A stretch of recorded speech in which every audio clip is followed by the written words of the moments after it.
Our Thursday keynote speaker is Billy Hicks. Billy was one of the featured speakers at our Nashville conference back in 2014. His talk was so well received that we decided to bring him back for an encore.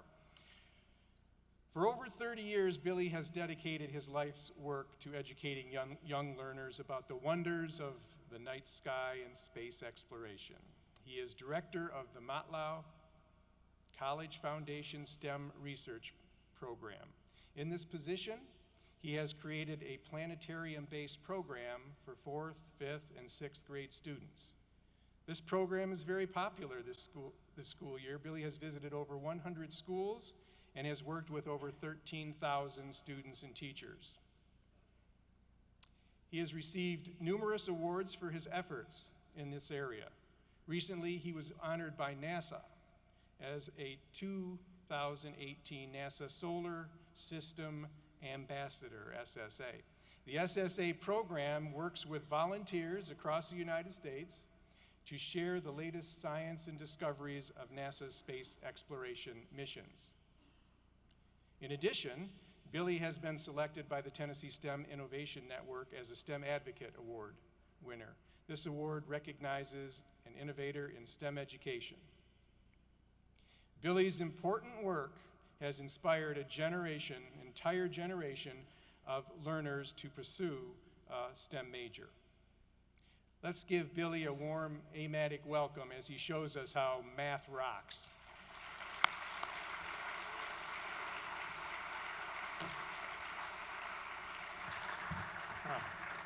Thank you, Jen. And thank all of you. Some of you remind me a lot of the little country church where I grew up, crowded in the back. Now, I know that for many of you, you'll be asleep in just a few minutes. So I want to make sure that you have a few things to walk away with. See, I try to prepare for a well-rounded audience. First of all, the 26th, just about a week and a half away, Mars Insights will land on Mars, or at least make an attempt. Now, Mars is an evil place. Over 60% of the spacecraft we've sent to Mars has ended up in some alien junkyard. So it's tough. And we'll be talking about some of the techniques to land on Mars in just a few minutes. If you missed last year's great solar eclipse, there is another one happening on April the 8th, 2024. You just got to be young enough to live that long. It will go from Texas up to Maine. So if you're within driving distance, I beg of you to check it out. There is nothing like the sun winking out and being able to see stars in the middle of the day.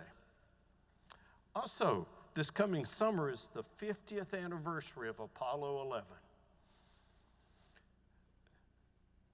Neil's One Small Step's going to be celebrated in a lot of ways. There's a movie out right now about Neil Armstrong called First Man. And this was an event that inspired me. I grew up in rural poverty in a little place that doesn't even exist anymore. It's close to Lynchburg, Tennessee, so a lot of you know that, especially those of you that hit the bars. It's a little place called Flat Creek.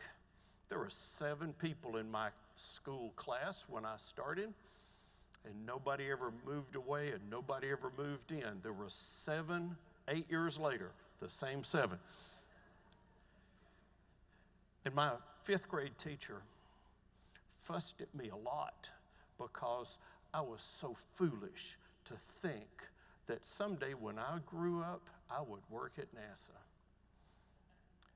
Actually, she spanked me one day, but I think it's because I'd really pestered her, because she said that the best things to keep America great was every young man to be a farmer and every young lady to be a farmer's wife. I remember sitting in my farmhouse on the floor watching a black and white TV, and I thought, we can do anything. Now, that was an inspirational moment, but you do realize that you have one member in your midst that saw it real time and live because they were in mission control when Neil Armstrong landed. And he'll be giving us a talk about that on Saturday. Bill Wepner. Bill, are you here? I don't even know if he came or not. No, he's a good friend. There he is. Give him a round of applause. What a great guy.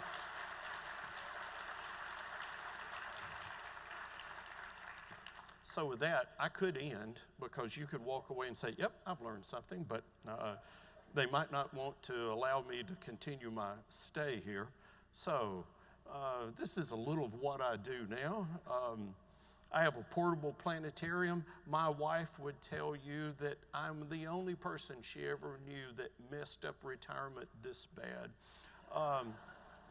I have a portable planetarium that will hold about 30 or 40 wild little kids at one time in the dark.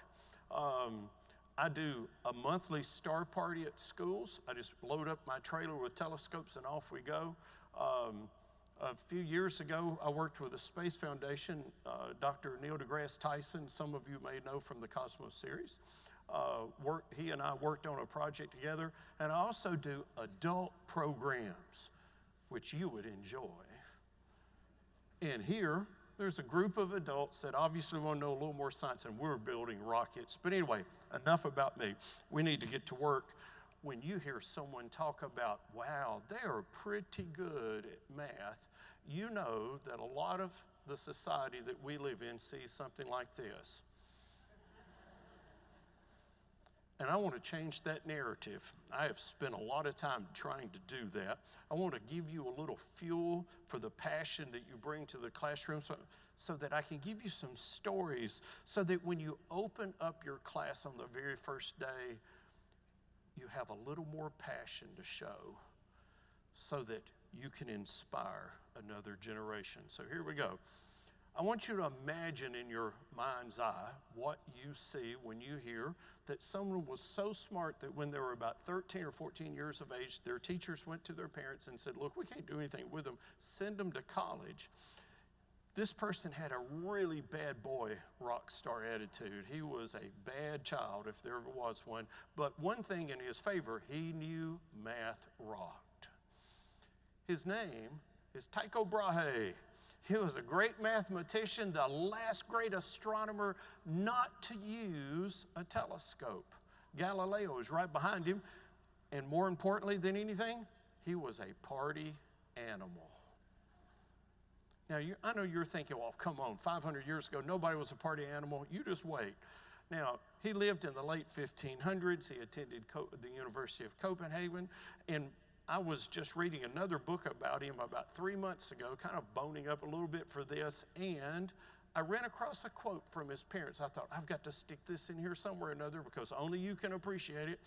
When he was going to college, he wanted to major in, and it was grouped together, mathematics, astronomy, and astrology. That was one major. And his parents, his father, said absolutely not, because you cannot make a living wage in mathematics. Yeah, I hear, oh yeah, amen, yeah. A lot of your parents said the same thing. But he did okay. Here's his house. Now, kind of mysteriously, when he was about 18 in college and he really wanted to change his major, all the male relatives, including his father, passed away in about a year time. They left him a lot of money. He never had to work. His parents were very wealthy along with his relatives. This is Uraniborg, the first personal research location. He was in Denmark. He was the Bill Gates at that time. He was the richest person in Denmark. And all of these geometric shapes around his castle, that is where his instruments were set up. He had the most complete set of data of the movement of the planets and the stars. And like I said, didn't have a telescope. But he knew what was happening. He had lots of people to hang with him. This is the part you need to know. He had a pet moose. Now, you cannot tell me that you could not start a class and go, guys, we're learning the language of people who used to have a pet moose. Now, I do have bad news.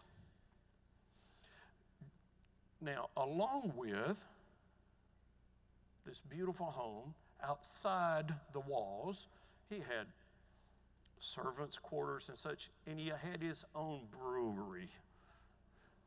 Drinking was pretty prevalent to keep the mathematical juices flowing with all his researchers. And some of them would have drinking games with the moose, and I hate to tell you that one night the moose was intoxicated and it fell down the steps and broke its neck. Oh, I know it gets you every time, doesn't it? Now, I know that some of you have gone to a wedding and you didn't want to go. I know you might not admit it, but you couldn't be any different than me. It's like, honey, do I have to? You know, is this something that you could go and leave me behind? You know, I know I'd miss it, but, you know. Guys, you would all want to go to a movie if Tycho was around. He went to a wedding, and this was the good old days when people talked about mathematics. He got in an argument with another person about who was the best mathematician. And they settled it like real mathematicians did 500 years ago. They whipped out swords. Tycho was not very good with a sword.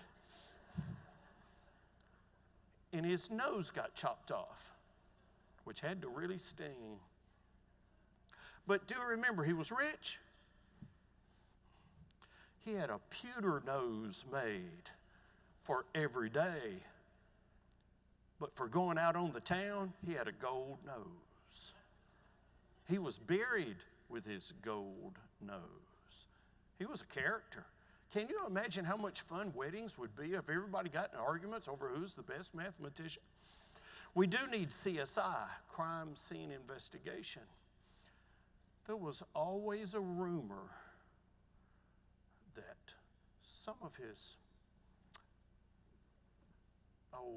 hanger-out people, one of them being Johannes Kepler.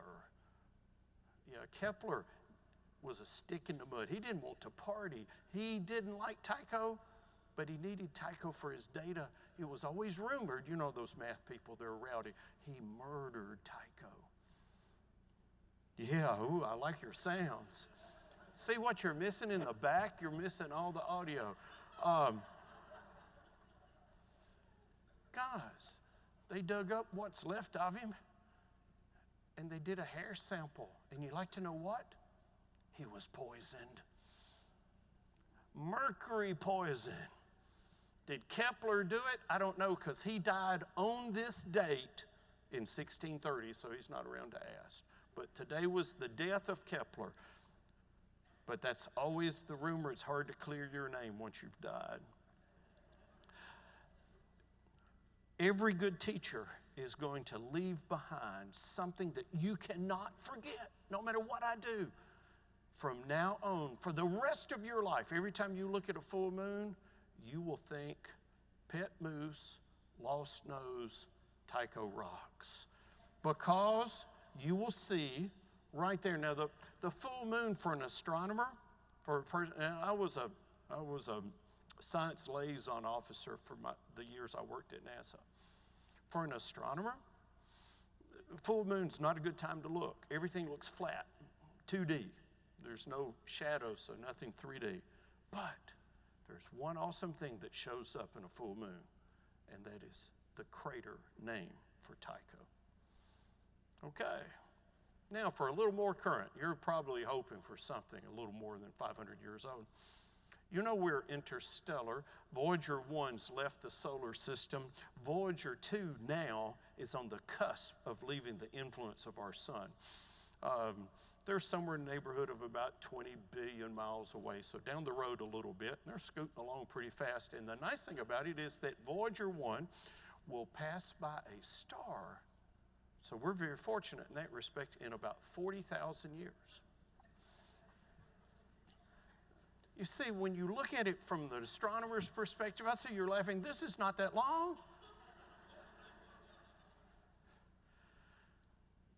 And on each of the Voyager spacecraft, there is a beautiful golden record. Now, this is not a CD. They didn't call it golden CD. For those of you that are young, I'm sorry. But this is in the good old days when we had analog and we had a golden record. Some of you know the name Carl Sagan. Carl Sagan led the team that did this. There is a picture of Voyager, and right there, I've got the shakes. You're a tough crowd now, I've just got the shakes. Right there is the golden record. And that's what, in 40,000 years, when the aliens run out to capture it, they're going to have this record to listen to. This record is a note placed in a bottle that was tossed into a cosmic ocean, and it's all you. Give your students, and I've even asked in my retirement, we've talked about the golden record with little people, and I said, communicate to me about you. You can't use English, and creatures are not guaranteed to look like us. Odds are they not like Star Trek. They won't look anything like us. This is math at its finest. How in the world are we going to communicate? Now, I will tell you on this record, there's 55 hellos in different languages. There's clippets of music from Bach and Beethoven and Chuck Berry. I used to have a poster in my office at NASA that had the aliens listening to the record, but there was one little alien had antenna, and he was over writing a note, of course, in English, and it said, "Dear Earthlings, send more Chuck Berry." Guys, in the lower right there, in the lower right, is the representation of a hydrogen atom, and it tick-tocks at a given rate. And it'll tick-tock no matter where you are in the cosmos, tick-tock at the same time. We use that as our timing. Up here in the upper left is a representation of how you place the stylus over the record and let it spin. And we did send the stylus. That's an arm with a needle for those of you that only know CDs. The aliens have to build their own turntable, and written in this circle in binary is the speed of which it should spin based off this hydrogen atom. If you listen to audio, or there is a video clip on this album, it shows you how to interpret it, and if you have video, your very first picture will be a square box with a circle. But I want to bring your attention to this right here, because this is truly you. These are 15 pulsars in the hood in our local neighborhood. Pulsars, stars that pulse at a certain speed. In binary code, we have written the speed of their pulsing. If you find those 15 pulsars, triangulate, you have home. Or if you're evil aliens, you have lunch. Well, still looking for something to grab your attention. Most of you know this person. His name is Dr. Brian May. He's in a movie right now. He has a PhD in astrophysics. And he's featured in a current movie. I didn't know my own slides. I was lucky enough to get to know him back in 2011, 2012. We were featured in an issue of Astronomy magazine. He had a big feature, I had a little feature. And you'll think you'll know him here. He is the guitarist for the band Queen, which there's a movie out about right now. He grew up in poverty. But his parents had really high expectations, and he was really good in math. And one of the questions that I asked him was, did your studies, and I could talk about, he spoke a lot about how in his rock star days that when they were taking pictures, they had to make sure to hide the textbooks. Isn't that sad? They were afraid they wouldn't sell records. And so he said, yeah, this was, my knowledge of mathematics really paid off one time. You'll recognize this tune. See if you can hear the prime numbers. Yeah, thought so. Did you hear the prime numbers? Let me tell you how that was created. And they don't do it right in the movie. I know. I talked to the man. And so Hollywood did something different. They wanted to create this anthem, and they wanted it to sound like feet stomping, making lots of noise and clapping. And they wanted it to sound like 100,000 people. That's a quote. So they went to a church. Now, he said today you could do it in a computer in 3 minutes. You know, you have the computing power, you can manipulate the sound, and voila, sounds like 100,000 people. They had to do it the hard way, the mathematical way.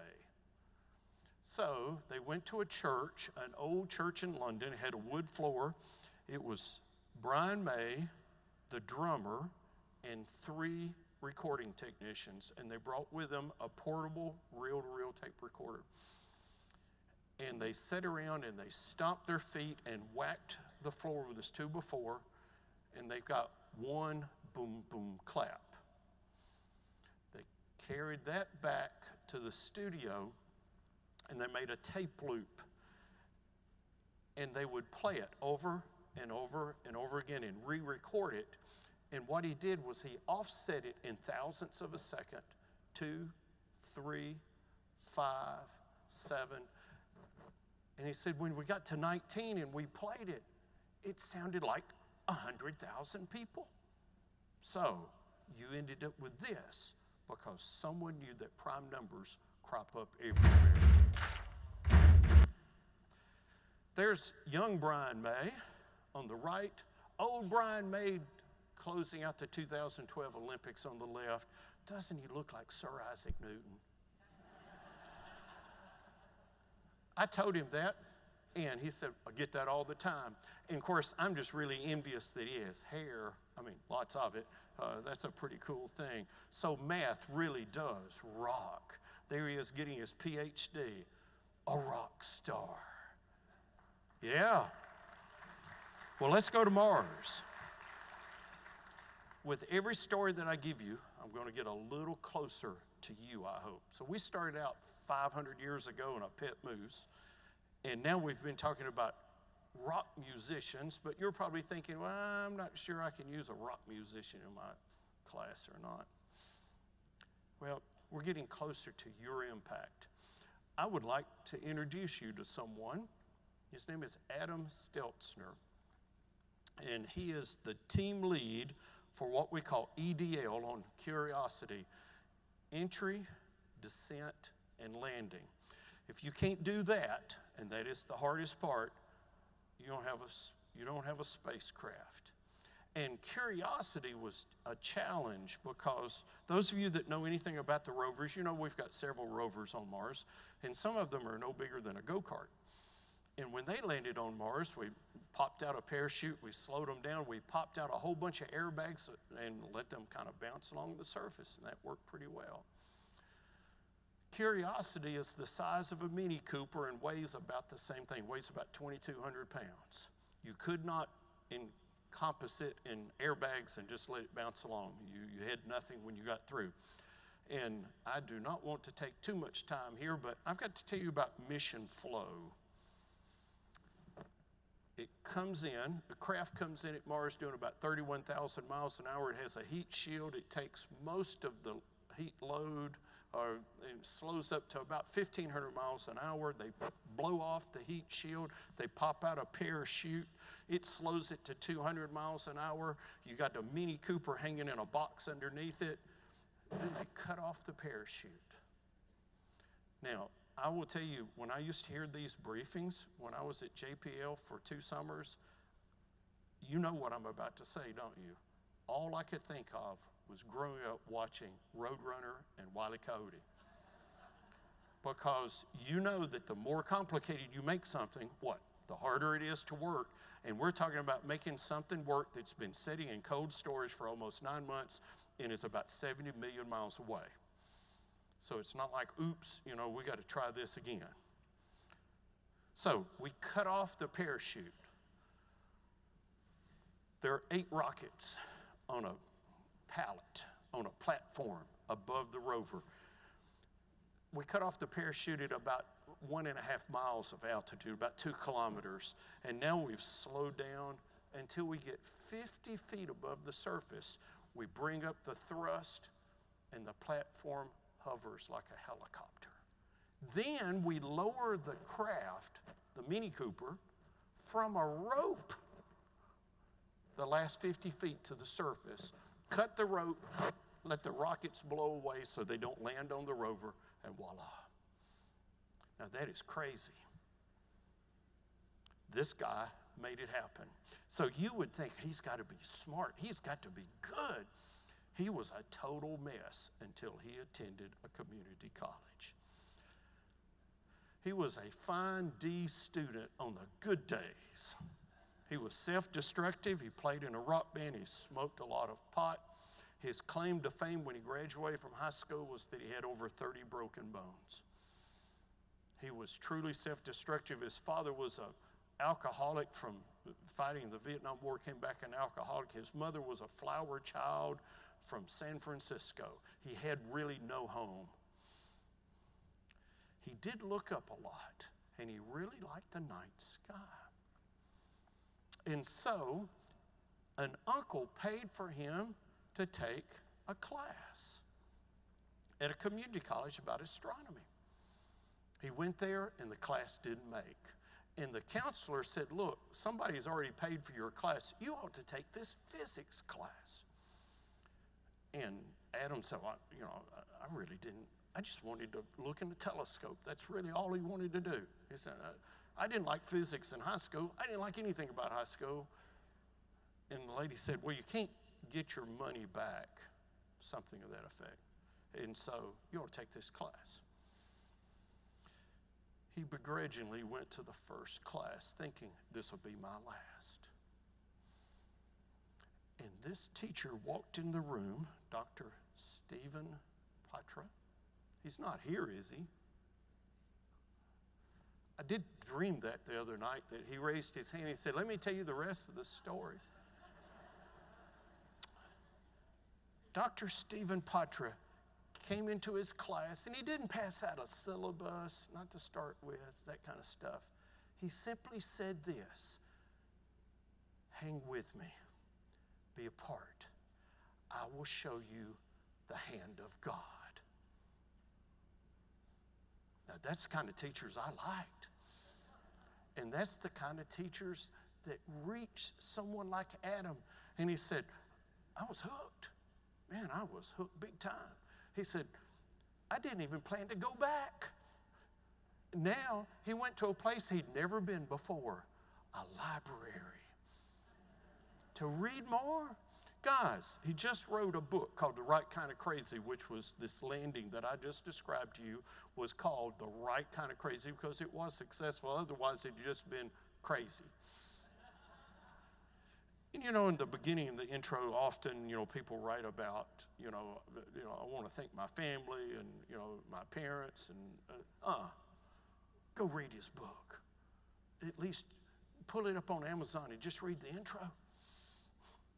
Don't buy it. Just read a couple of pages. Guys, he made one simple thank you to the man who changed my entire life. A teacher, Dr. Steve Prata. That's it. Well, I should stop now because you are nice and quiet. It's like, well, I bet this is the end. I just got to show you a couple of pictures from Mars because being an old astronomer, this is the St. Louis section of Mars. You probably didn't know that we divided Mars up that way, but as the Curiosity rover cruises along, it's kind of like the Nashville section, St. Louis section, LA. This is St. Louis just because the pictures are gorgeous. Lambert Field, there's the runway right there. and this is Limburg Mound. But anyway, and the whole thing is Spirit of St. Louis Crater, but I've got better pictures. This reminds me of watching old Westerns. Those of you that are young can't relate to it at all. Here's my wagon tracks. I've just pulled up a great hill. Are you looking? As in every good Western, there's always something bad on the horizon. There's a tornado chasing you down. The weather on Mars is wicked. Do you know that as tall as I am, 6'1", on Mars there can be a 40-degree Fahrenheit differential in this height? It is a mean place to go. And the most beautiful picture of all, a beautiful blue sunset on another world. So you're probably thinking, this is the end, but I've got one more. Sorry. Well, who in the world is this happy-looking guy? His name is Pete Conrad. He was the third person to walk on the moon. And this is your story. Third man to walk on the moon. He was the best team builder. I don't want to spoil anything for you because it's this 50th anniversary of Neil Armstrong's One Small Step. I know you're going, oh, what a great time. It was a great time to be alive. I mean, you got to remember, we'd only been flying airplanes for a little more than 60 years when we walked on the moon. And so that younger generation, you know, you did really good with iPads, but ooh, we did great things. Yeah. Well, guys, he was the best team builder in Apollo 11, as cool as that is. They were three professionals that there were really two of them that got along really well, Neil and Michael, and Buzz Aldrin was a jackass. And he was really smart. Yeah, sorry, he was really smart. Nobody liked him. But they were professionals. They did their job. Apollo 12 comes along. These are the three best drinking buddies that have ever been. And one of them, the final one, just passed away about 4 weeks ago, Al Bean, who left the astronaut corps and became an artist because he felt guilty that he could not share with you what he had seen. Pete was a hoot. Neil Armstrong said that's one small step for a man, but a giant leap for all mankind. And Pete said, whoopee. That may have been one small step for Neil, but that's a long one for me. See, Pete was really short. And he said that to win $50. Yeah, you would have liked hanging out with him. You might not want to be married to him, but you would have liked hanging out with him. His mantra was, if you cannot be good, you can be colorful. And in everything he did, he was colorful. Do you know that the Apollo 12 team all got matching Corvettes? These were good days. And he brought foul language to a new height. And if you're really famous, at Johnson Space Center, I went out one evening. I was working in Houston, and those of you that are from the Houston area, you've seen this. If you haven't, you should go to Johnson Space Center and get with it. There are a lot of trees with white lights. At the base of each tree is a plaque that represents someone either in the space program or one of the early astronauts. Pete Conrad left instructions in his will that he did not want any lily white lights on his tree. So there is one red tree in a field of white. Now, you know a lot about Pete now. Did you know he was a high school dropout? And I know you're thinking, well, that's not really encouraging to my students. Be a high school dropout, be third man walker on the moon.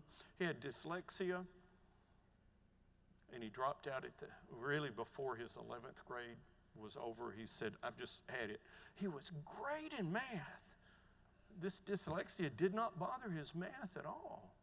And he was an excellent math student, but he couldn't read worth a hoot. He was embarrassed. He was frustrated. He quit. And this could have been the end of the story if it had not been for you. But that summer, a teacher named Charles Henniger would go out to the airport where Pete had a job. This is kind of odd. Pete had his flying license before he had car license. He was good in an airplane. And he would pester Pete to come back, come back. You could finish and get a high school diploma. And I think that's really important. And Pete would say, no, I just hate schooling. Look, I got a job, I'm getting a fly. I mean, how good could it be? Charles did not give up, and Pete finally relented when Charles said, I'll help you learn how to read. I will stay after school, and we'll figure this out. His reading did improve, and he became the third man to walk on the moon. So, my question to you is this. What is your passion and the power that it's going to give you? Are you going to be an audacious Tycho? Are you going to share that with your students and go, if you're really good in math, you could have a pet moose? Or you may go to weddings and make them interesting. Or are you going to show them that you teach the language of the cosmos? You, only you. If aliens landed in Walt Disney World tonight, they'd probably only get the rides, but on CNN, I can see it now. We're so fortunate they landed at Disney World when there's a math conference going on. Why? Because a lot of people would be that. Like, well, are we sacrificing like all the math people? They need you to speak to the aliens. Because if they got here, they knew everything you teach. And so I can see it now. And you would be so famous and appreciated, which would really be nice. Are you going to be a rock star? But you're not going to be like Brian May and talk about how he had to hide that he was working on his master's in physics at the time he was on the road, and they didn't have online classes. And so he was kind of like doing things through correspondence. Actually, the band kind of wound down before he worked on his PhD. So you could be a rock star, or more than likely, I think you could be Charles Henniger, someone who never gives up. I have proof that this works. We'll talk about that in a second. But no matter what you choose, I sure hope that you use what I tell teachers all the time. Show the students your PB and J. It's another one of those things you'll never look at the same way. When you get peanut butter and jelly, you're going to go, God, that old guy that didn't have any hair, he talked to us at the math conference. PB and J. Passion.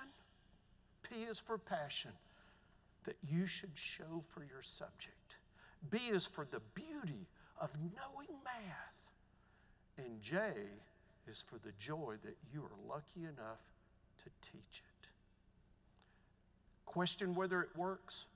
500 years ago, it was tough to go from Europe to the New World on a boat.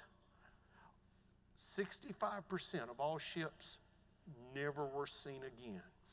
If that was on the top of your syllabus when you passed out, 65% of your students would disappear. Yeah, I know. You'd be in big trouble. There would be people that could have made the journey quit. I'm not going to gamble on this. If you read about how the people built their crew, they started out by telling them all about the wonderment of the journey, how lucky they were to be travelers. And who knows what unknowns they may find. And there was never a shortage of sailors. I hope that you'll never stop looking up. It's been an honor to speak to such a learned audience today. Thank you for allowing me to share a little of my passion with you. Thank you.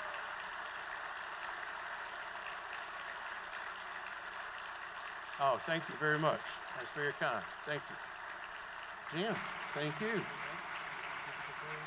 Oh, thank you very much. Guys, thank you so much. Thank you. Thank you.